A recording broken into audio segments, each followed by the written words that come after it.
शान्ताकारं भुजगशयनं पद्मनाभं सुरेशं विश्वाधारं गगनसदृशं मेघवर्णं शुभांगं लक्ष्मीकान्तं कमलनयनं योगिभिर्ध्यानगम्यं वन्दे विष्णुं भवभयहरं सर्वलोकैकनाथम्।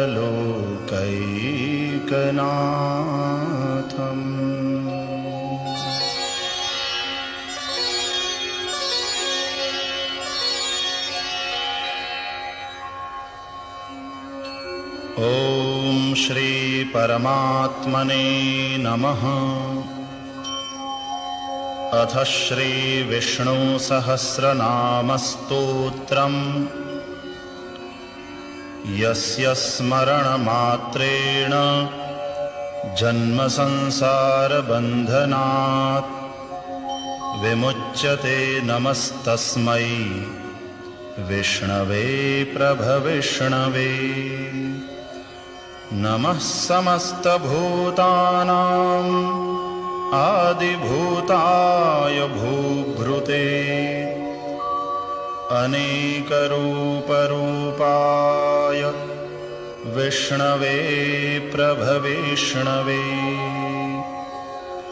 वैशम्पायन उवाच श्रुत्वा धर्मान् शेषेण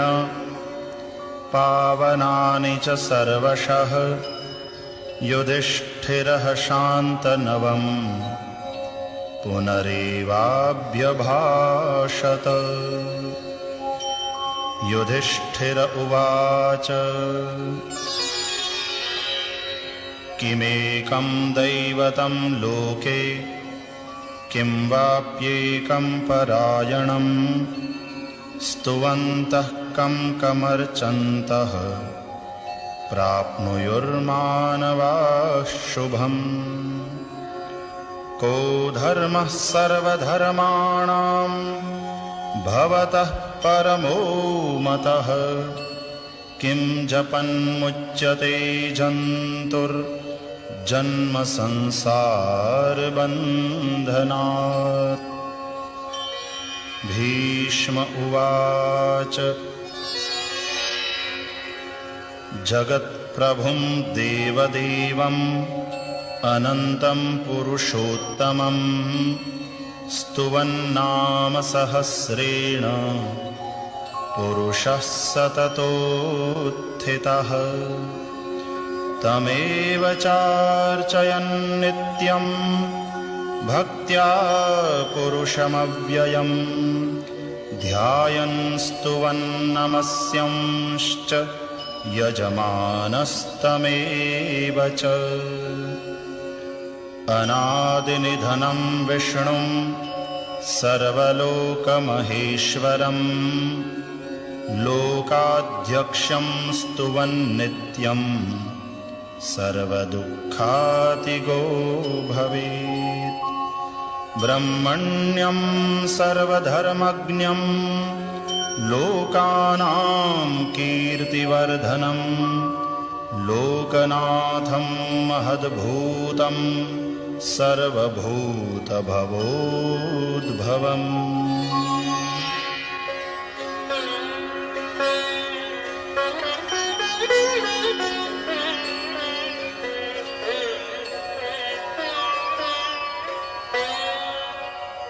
एष मे सर्वधर्माणां धर्मोऽधिकतमो मतः यद्भक्त्या पुण्डरीकाक्षं स्तवैरर्चेन्नरः सदा। परमं यो महत्तेजः परमं यो महत्तपः परमं यो महद्ब्रह्म परमं यः परायणम् पवित्राणां पवित्रं यो मङ्गलानां च मङ्गलम् दैवतं देवतानां च भूतानां यो व्ययः पिता यतः सर्वाणि भूतानि भवन्त्यादियुगागमे यस्मिंश्च प्रलयं यान्ति पुनरेव युगक्षये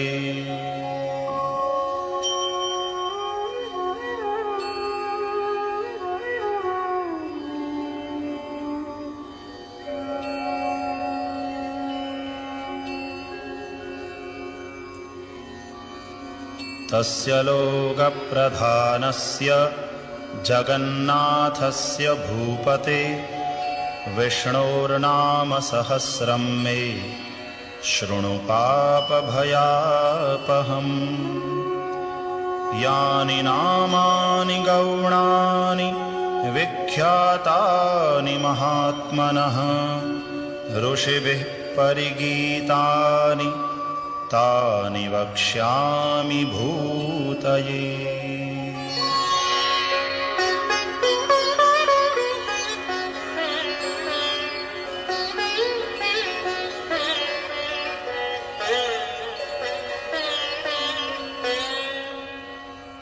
ॐ विश्वं विष्णुर्वषट्कारो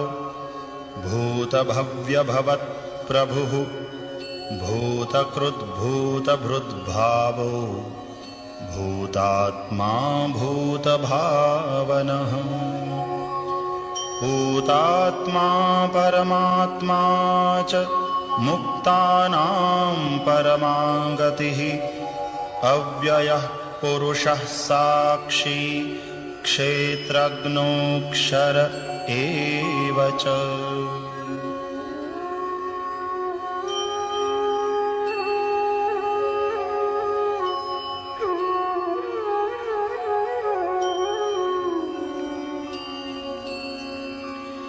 योगो योगविदां नेता प्रधानपुरुषेश्वरः नारसिंहवपुः श्रीमान् केशवः पुरुषोत्तमः सर्वः शर्वः शिवः स्थाणुः भूतादिर्निधिरव्ययः सम्भवो भावनो भर्ता प्रभवः प्रभुरीश्वरः स्वयंभूः शम्भुरादित्यः पुष्कराक्षो महास्वनः अनादिनिधनो धाता विधाता धातुरुत्तमः अप्रमेयो ऋषिकेशः पद्मनामोऽमरप्रभुः विश्वकर्मा मनुस्त्वष्टा स्थविष्ठः स्थविरो ध्रुवः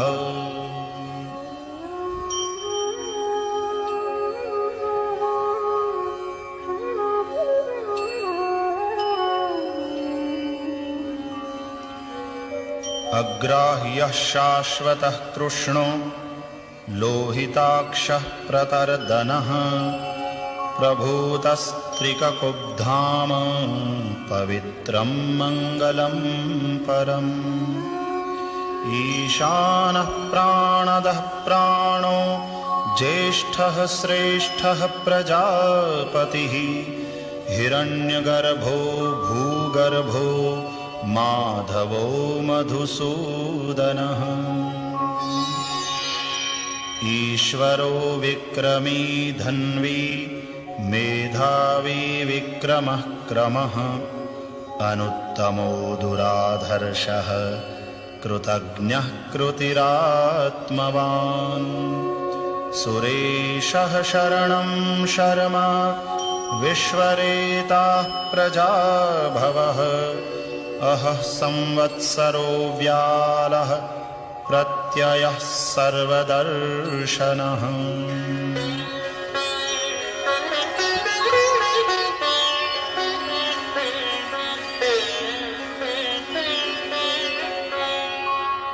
अजः सर्वेश्वरः सिद्धः सिद्धिः सर्वादिरच्युतः वृषा कपिरमेयात्मा सर्वयोगविनिःसृतः वसुर्वसुमनाः सत्यः समात्मा संमितः समः अमोघः पुण्डरीकाक्षो वृषकर्मा वृषाकृतिः रुद्रो बहुशिरा बभ्रुर्विश्वयोनिः शुचिश्रवाः अमृतः शाश्वतस्थाणुः वरारोहो महातपाः सर्वगः सर्वविद्भानुर्विश्वक्सेनो जनार्दनः वेदो वेदविदव्यङ्गो वेदाङ्गो वेदवित् कविः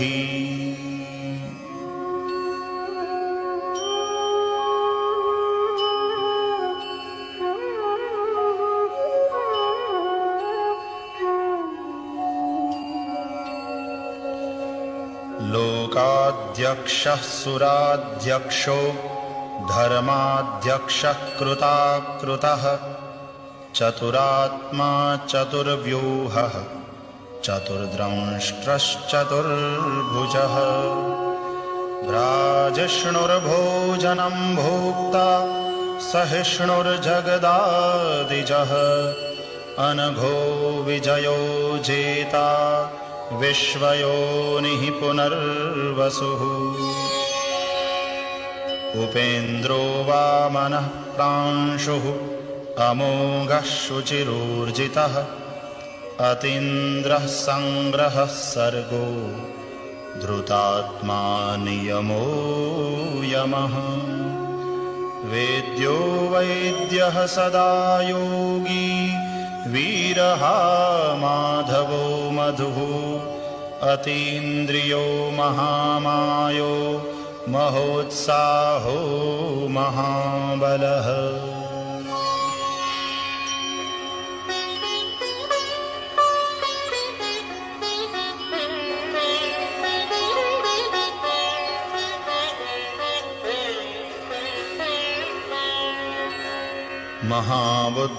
महाबुद्धिर्महावीर्यो महाशक्तिर्महाद्युतिः अनिर्देश्य वपुः श्रीमान् अमेयात्मा महादृधृक् महेश्वासो महीभर्ता श्रीनिवासः सतां गतिः अनिरुद्धः सुरानन्दो गोविन्दो गोविदाम्पतिः मरीचिर्दमनो हंसः सुपर्णो भुजगोत्तमः हिरण्यनाभः सुतपाः पद्मनाभः प्रजापतिः अमृत्युः सर्वदृक्सिंहः सन्धाता सन्धिमान् स्थिरः अजो दुर्मर्षणः शास्ता विश्रुतात्मा सुरारिः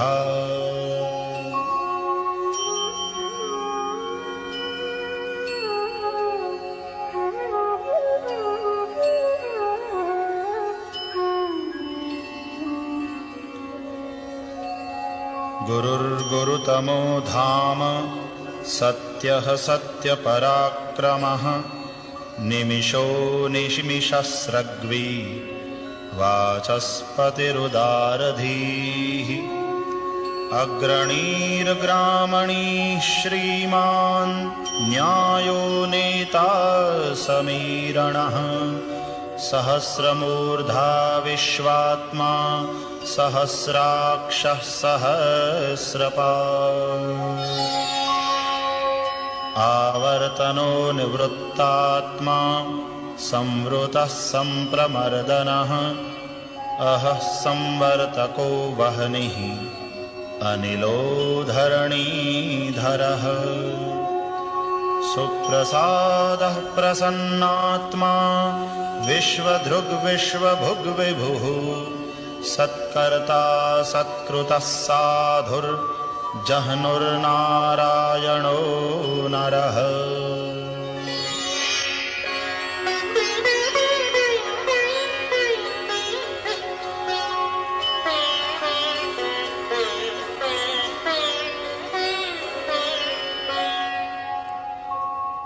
असंख्येयो प्रमेयात्मा विशिष्टः शिष्टकृच्छुचिः सिद्धार्थः सिद्धसंकल्पः सिद्धिदः सिद्धिसाधनः। वृषा हि वृषभो विष्णुर्वृषपर्वा वृषोदरः वर्धनो वर्धमानश्च विविक्तश्रुतिस्सागरः। सुभुजो दुर्धरो वाग्मी महेन्द्रो वसुदो वसुः नैकरूपो बृहद्रूपः शिपिविष्टः प्रकाशनः।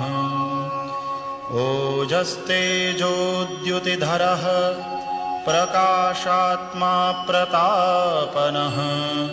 रुद्धः स्पष्टाक्षरो मन्त्रः चन्द्रांशुर्भास्करद्युतिः।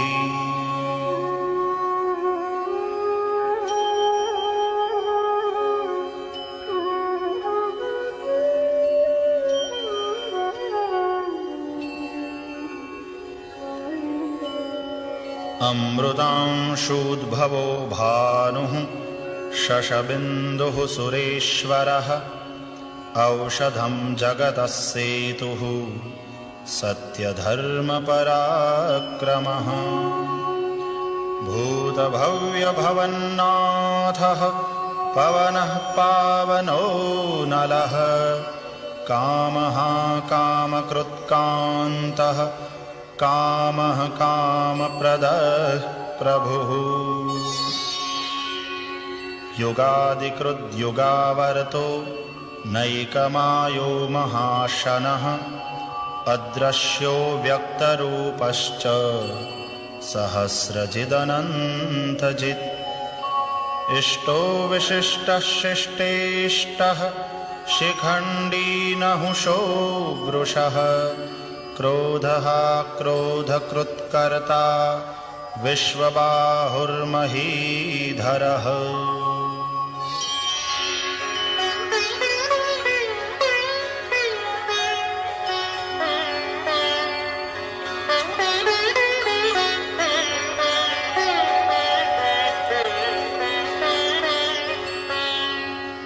अच्युतः प्रथितः प्राणः प्राणदो वासवानुजः अपान्निधिरधिष्ठानम् अप्रमत्तः प्रतिष्ठितः। स्कन्दः स्कन्दधरो धुर्यो वरदो वायुवाहनः वासुदेवो बृहद्भानुः आदिदेवः पुरन्दरः। अशोकस्तारणस्तारः शूरः शौरिर्जनेश्वरः अनुकूलः शतावर्तः पद्मी पद्मनिभीक्षणः। पद्मनाभोरविन्दाक्षः पद्मगर्भः शरीरभृत् महर्धिरुद्धो वृद्धात्मा महाक्षो गरुडध्वजः।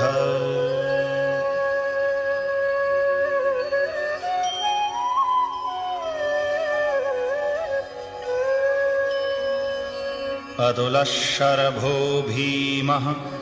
समयज्ञो हविर्हरिः सर्वलक्षणलक्षण्यो लक्ष्मीवान् समितिञ्जयः। विक्षरो रोहितो मार्गो हेतुर्दामोदरः सहः महीधरो महाभागो वेगवानमिताशनः। उद्भवः क्षोभणो देवः श्रीगर्भः परमेश्वरः करणं कारणं कर्ता विकर्ता गहनो गुहः व्यवसायो व्यवस्थानः संस्थानस्थानदो ध्रुवः परर्धिः परमः स्पष्टः तुष्टः पुष्टः शुभे क्षणः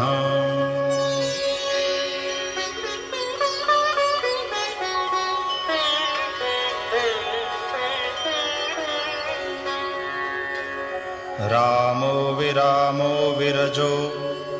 मार्गो नेयो नयो नयः वीरः शक्तिमतां श्रेष्ठो धर्मो धर्मविदुत्तमः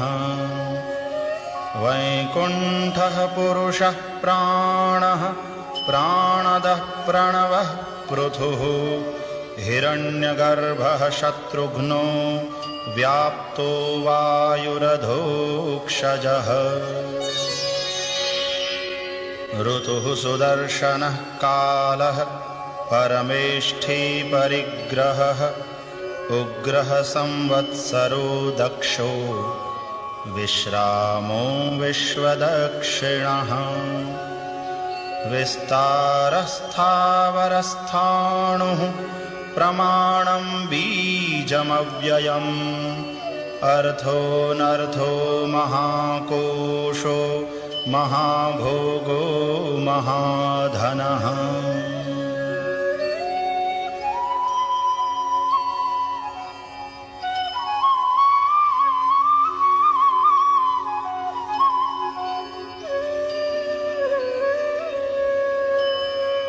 अनिर्विण्णः स्थविष्ठो भूर्धर्मयूपो महामखः नक्षत्रनेमिर्नक्षत्री क्षमः क्षामः समीहनः यज्ञ इज्यो महेज्यश्च क्रतुः सत्रं सतां गतिः सर्वदर्शी विमुक्तात्मा सर्वज्ञो ज्ञानमुत्तमम् सुव्रतः सुमुखः सूक्ष्मः सुघोषः सुखदः सुहृत् मनोहरोजितक्रोधो वीरबाहुर्विदारणः स्वापनः स्ववशो व्यापी नैकात्मानैककर्मकृत् वत्सरो वत्सलो वत्सी रत्नगर्भो धनेश्वरः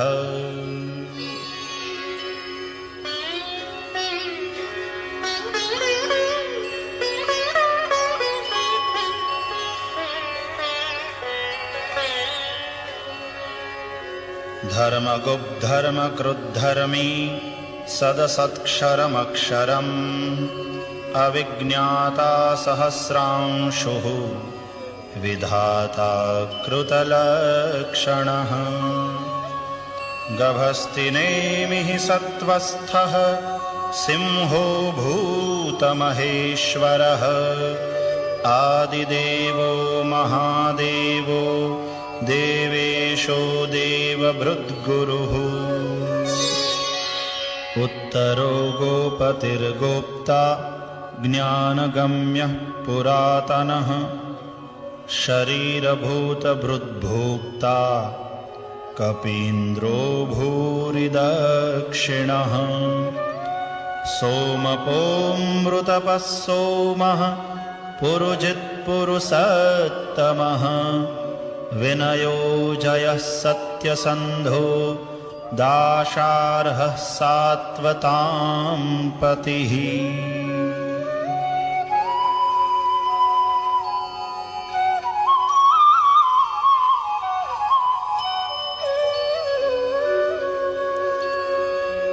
जीवो विनयिता साक्षी मुकुन्दो मितविक्रमः अम्भो निधिरनन्तात्मा महोदधिशयोऽन्तकः अजो महार्हः स्वाभाव्यो जितामित्रः प्रमोदनः आनन्दो नन्दनो नन्दः सत्यधर्मा त्रिविक्रमः महर्षिः कपिलाचार्यः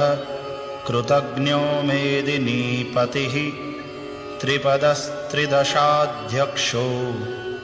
महाशृङ्गः कृतान्तकृत् महावराहो गोविन्दः सुषेणः कनकाङ्गदी गुह्यो गभीरो गहनो गुप्तश्चक्रगदाधरः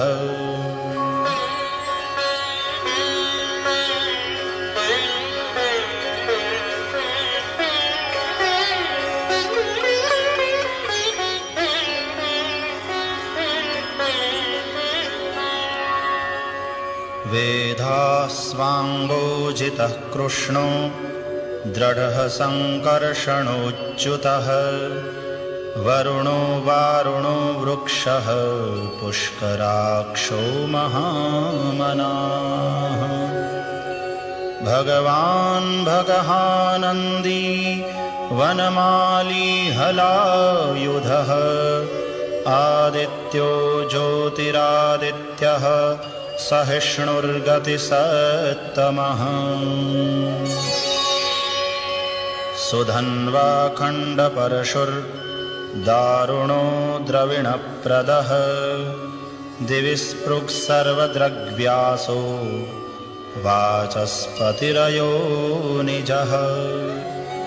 त्रिसामासामगस्साम निर्वाणं भेषजं भिषक् सन्न्यासकृच्छमः शान्तो निष्ठा शान्तिः परायणः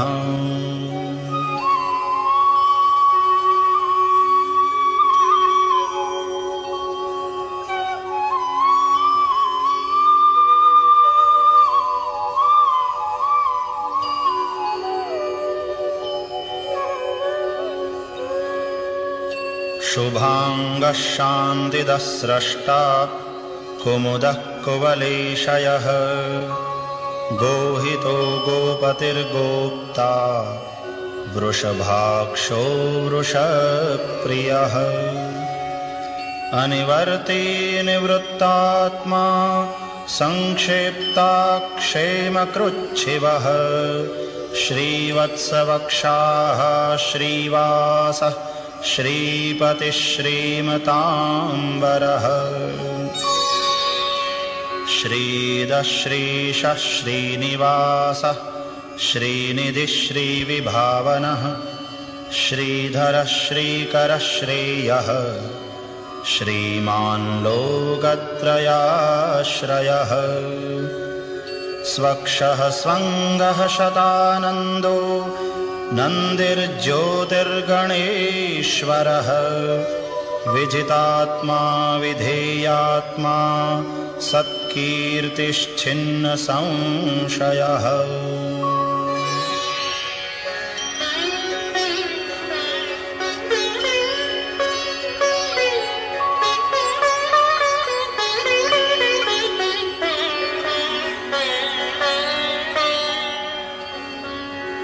उदीर्णः सर्वतश्चक्षुः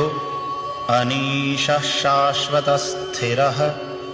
भूषयो भूषणो भूतिः विशोकः शोकनाशनः अर्चिष्मान्नर्चितः कुम्भो विशुद्धात्मा विशोधनः अनिरुद्धो प्रतिरथः प्रद्युम्नो मितविक्रमः कालनेमिनिहावीरः शौरिः शूरजनेश्वरः त्रिलोकात्मा त्रिलोकेशः केशवः केशिहा हरिः कामदेवः कामपालः कामीकान्तः कृतागमः अनिर्देश्य वपुर्विष्णुर्वीरोऽनन्तो धनञ्जयः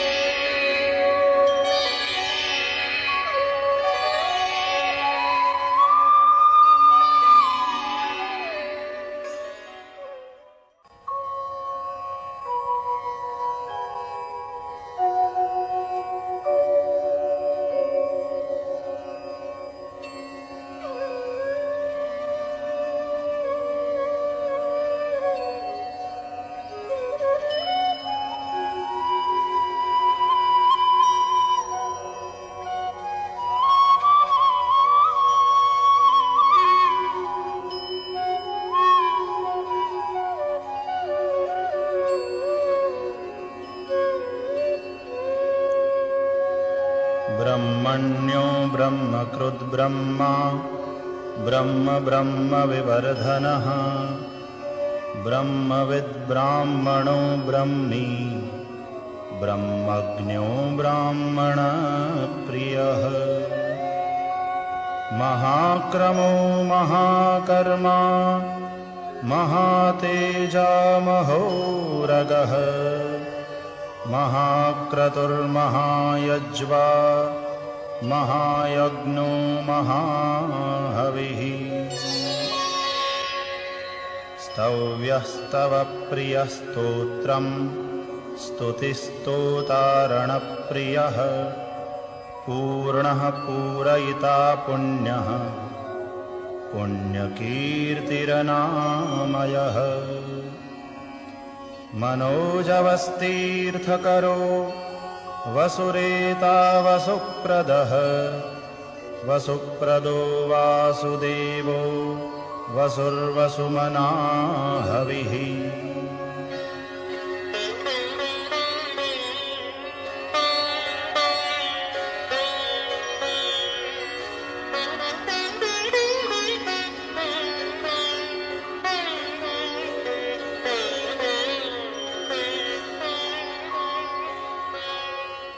सद्गतिः सत्कृतिः सत्ता सद्भूतिः सत्परायणः शूरसेनो यदुश्रेष्ठः सन्निवासः सुयामुनः भूतावासो वासुदेवः सर्वासु निलयो नलः दर्पः दर्पदो द्रप्तो दुर्धरोऽथापराजितः विश्वमूर्तिर्महामूर्तिः दीप्तमूर्तिरमूर्तिमान् अनेकमूर्तिरव्यक्तः शतमूर्तिः शताननः एकोनैकः सवहकः किं यत्तत्पदमनुत्तमम् लोकबन्धुर्लोकनाथो माधवो भक्तवत्सलः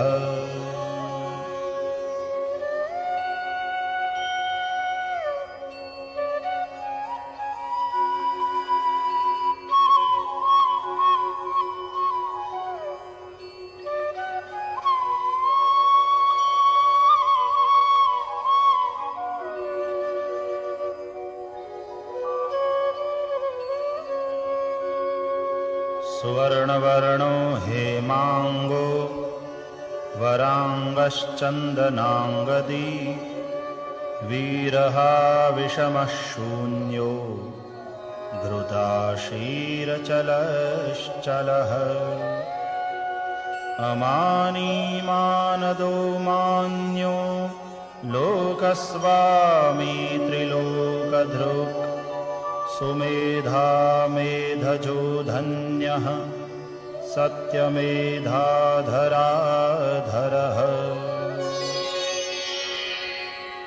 तेजो वृषोद्युतिधरः सर्वशस्त्रभृताम्बरः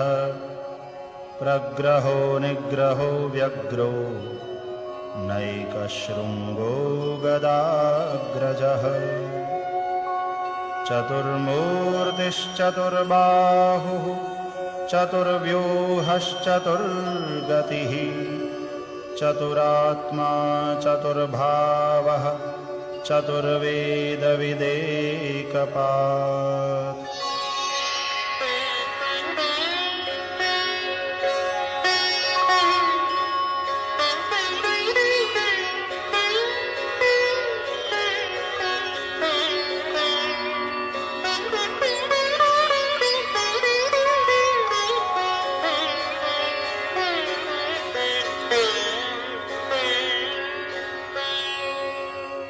समावर्तो निवृत्तात्मा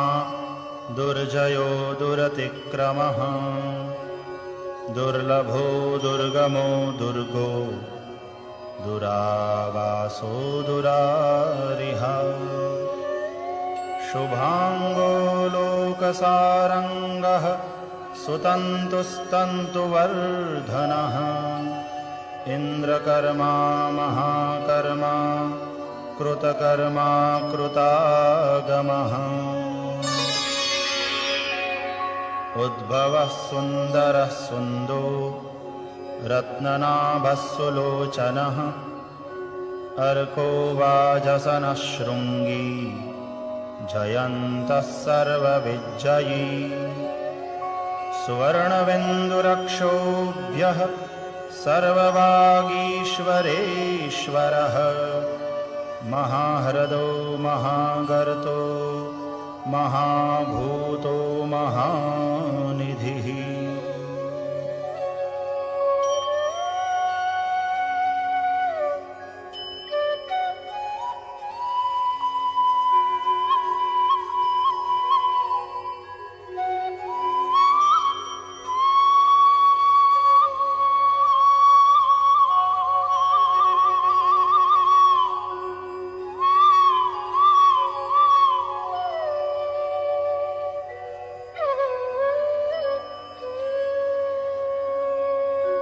कुमुदः कुन्दरः कुन्दः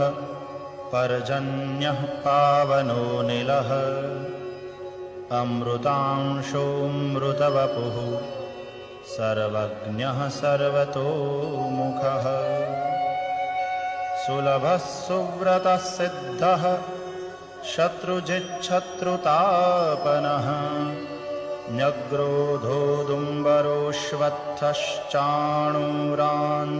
न्यग्रोधोदुम्बरोऽश्वत्थश्चाणूरान्ध्रनिषूदनः सहस्रार्चिः सप्तजिह्वः सप्तैधाः सप्तवाहनः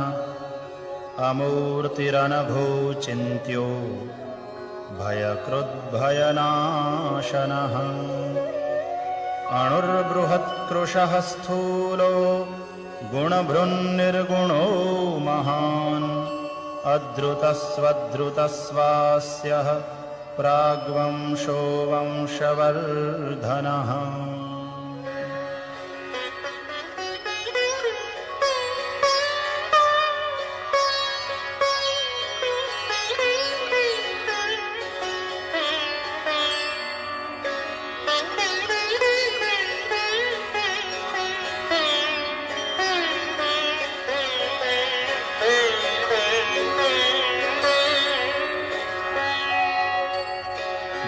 भारभृत्कथितो योगी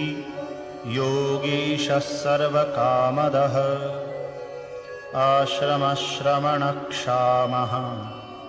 सुपर्णो वायुवाहनः धनुर्धरो धनुर्वेदो दण्डो दमयिता दमः अपराजितः सर्वसहो नियन्ता नियमो यमः सत्त्ववान् सात्विकः सत्यः सत्यधर्मपरायणः अभिप्रायः प्रियार्होर्हः प्रियकृत्प्रीतिवर्धनः विहाय सगतिर्ज्योतिः सुरुचिर्हुतभुग्विभुः रविर्विरोचनः सूर्यः सविता रविलोचनः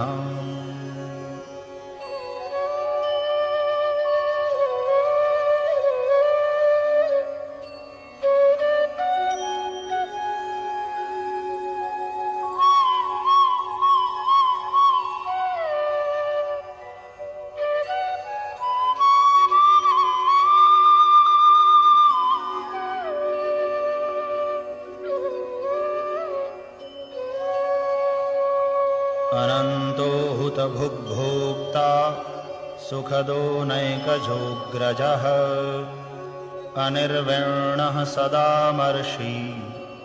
लोकाधिष्ठानमद्भुतः सनातनतमः कपिलः कपिरव्ययः स्वस्तिदः स्वस्तिकृत् स्वस्ति स्वस्ति भुक् स्वस्ति दक्षिणः अरौद्रः कुण्डलीचक्री विक्रम्योर्जितशासनः शब्दातिगः शब्दसहः शिशिरः शर्वरीकरः अक्रूरः पेशलो दक्षो दक्षिणः क्षमिणाम्बरः विद्वत्तमो वीतभयः पुण्यश्रवणकीर्तनः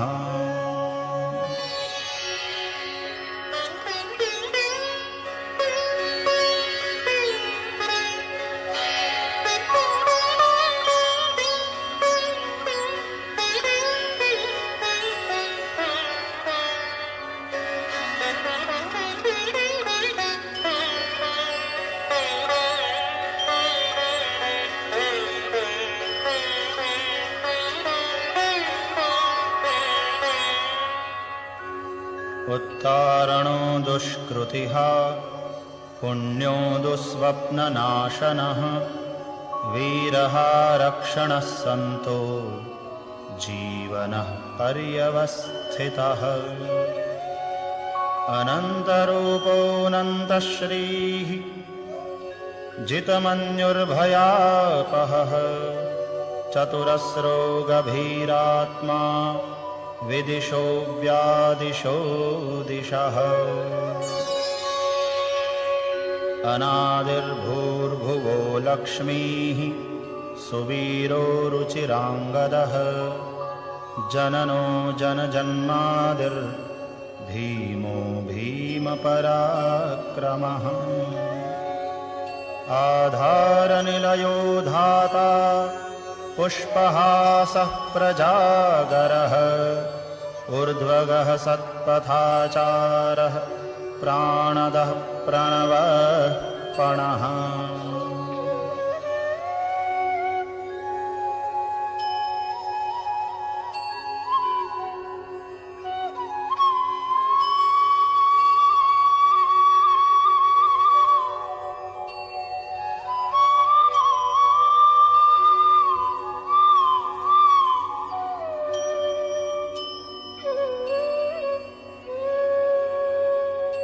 प्रमाणं प्राणनिलयः प्राणभृत्प्राणजीवनः तत्त्वं तत्त्वविदेकात्मा जन्ममृत्युजरातिगः भूर्भुवस्वस्तरुस्तारः सविता प्रपितामहः यज्ञो यज्ञपतिर्यज्वा यज्ञाङ्गो यज्ञवाहनः यज्ञभृद्यज्ञकृद्यज्ञी यज्ञभुग्यज्ञसाधनः यज्ञान्तकृद्यज्ञगुह्यम् अन्नमन्नादयेव च आत्मयोनिस्वयं जातो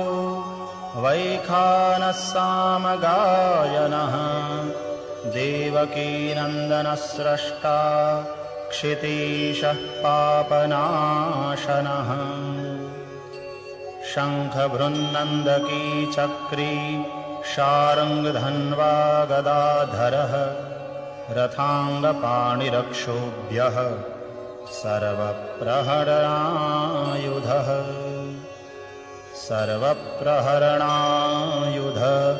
ॐ नम इति।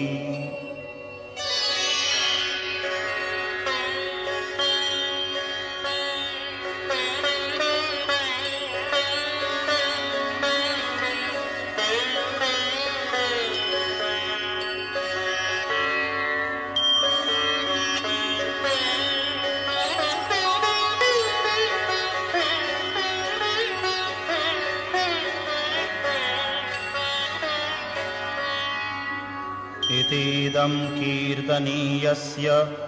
केशवस्य महात्मनः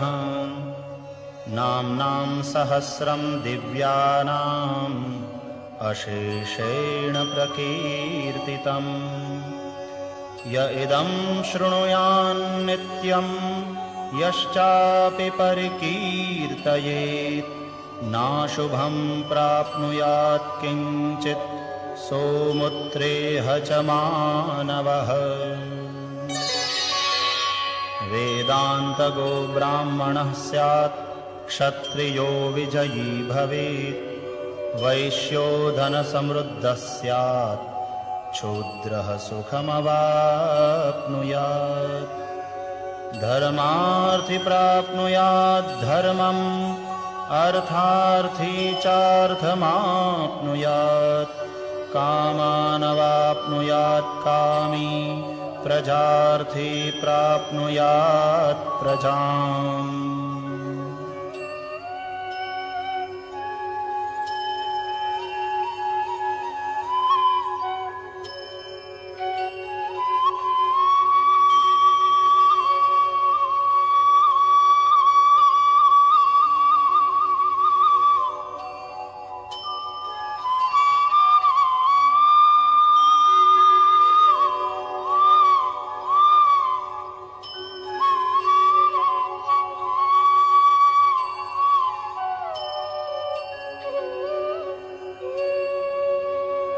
भक्तिमान्यः सदोत्थाय शुचिस्तद्गतमानसः सहस्रं वासुदेवस्य नाम्नामेतत्प्रकीर्तये यशः प्राप्नोति विपुलं ज्ञातिप्राधान्यमेव च अचलां श्रियमाप्नोति श्रेयः प्राप्नोत्यनोत्तमम् न भयं क्वचिदाप्नोति वीर्यं तेजश्च विन्दति भवत्यरोगोद्युतिमान् बलरूपगुणान्वितः रोगार्तो मुच्यते रोगात् बद्धो मुच्येत बन्धनात् भयान्मुच्येत भीतस्तो मुच्येतापन्न आपदः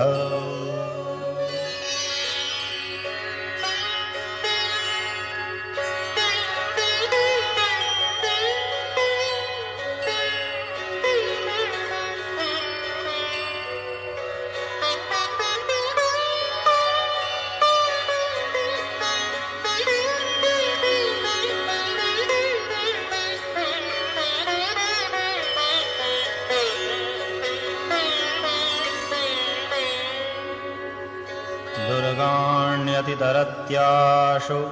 पुरुषः पुरुषोत्तमम् स्तुवन्नाम सहस्रेण नित्यं भक्तिसमन्वितः वासुदेवाश्रयो मर्त्यो वासुदेवपरायणः सर्वपापविशुद्धात्मा याति ब्रह्म सनातनम् न वासुदेवभक्तानाम् अशुभं विद्यते क्वचित् जन्म मृत्युजराव्याधि भयं नैवोपजायते इमं स्तवमधीयानः श्रद्धाभक्तिसमन्वितः युज्येतात्मसुखक्षान्ति श्रीधृतिस्मृतिकीर्तिभिः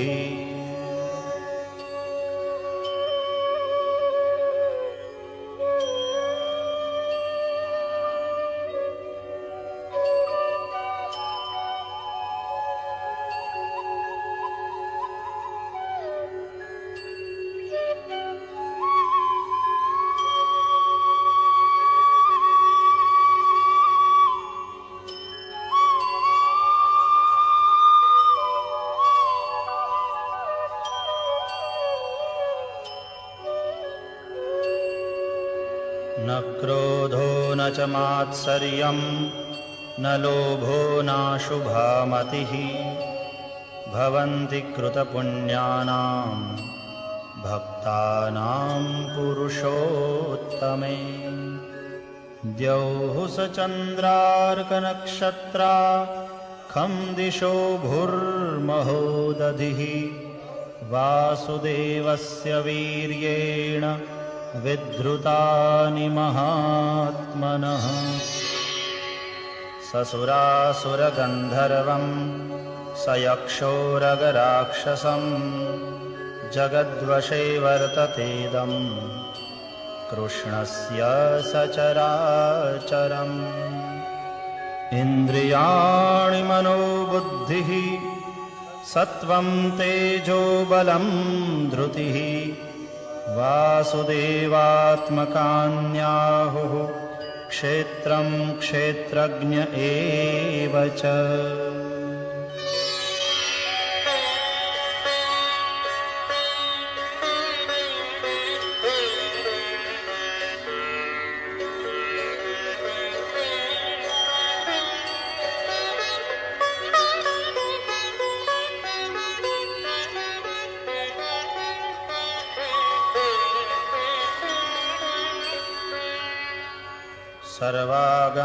सर्वागमानामाचारः प्रथमं परिकल्पते आचारप्रभवो धर्मो धर्मस्य प्रभुरच्युतः ऋषयः पितरो देवा महाभूतानि धातवः जङ्गमा जङ्गमं चेदं जगन्नारायणोद्भवम् योगो ज्ञानं तथा सांख्यं विद्याः शिल्पादिकर्म च वेदाः शास्त्राणि विज्ञानम् एतत्सर्वं जनार्दनात् एको विष्णुर्महद्भूतं पृथग्भूतान्यनेकशः त्रीन् लोकान् व्याप्य भूतात्मा भुङ्क्ते विश्वभुगौ व्ययः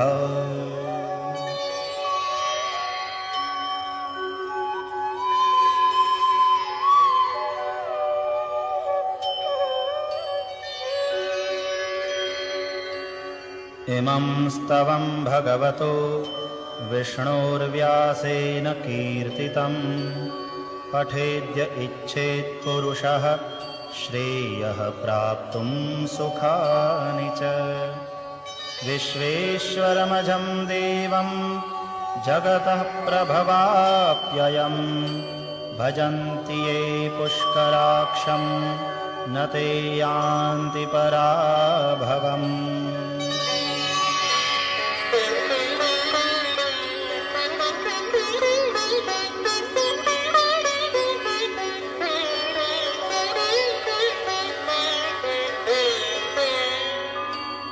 ॐ तत्सदिति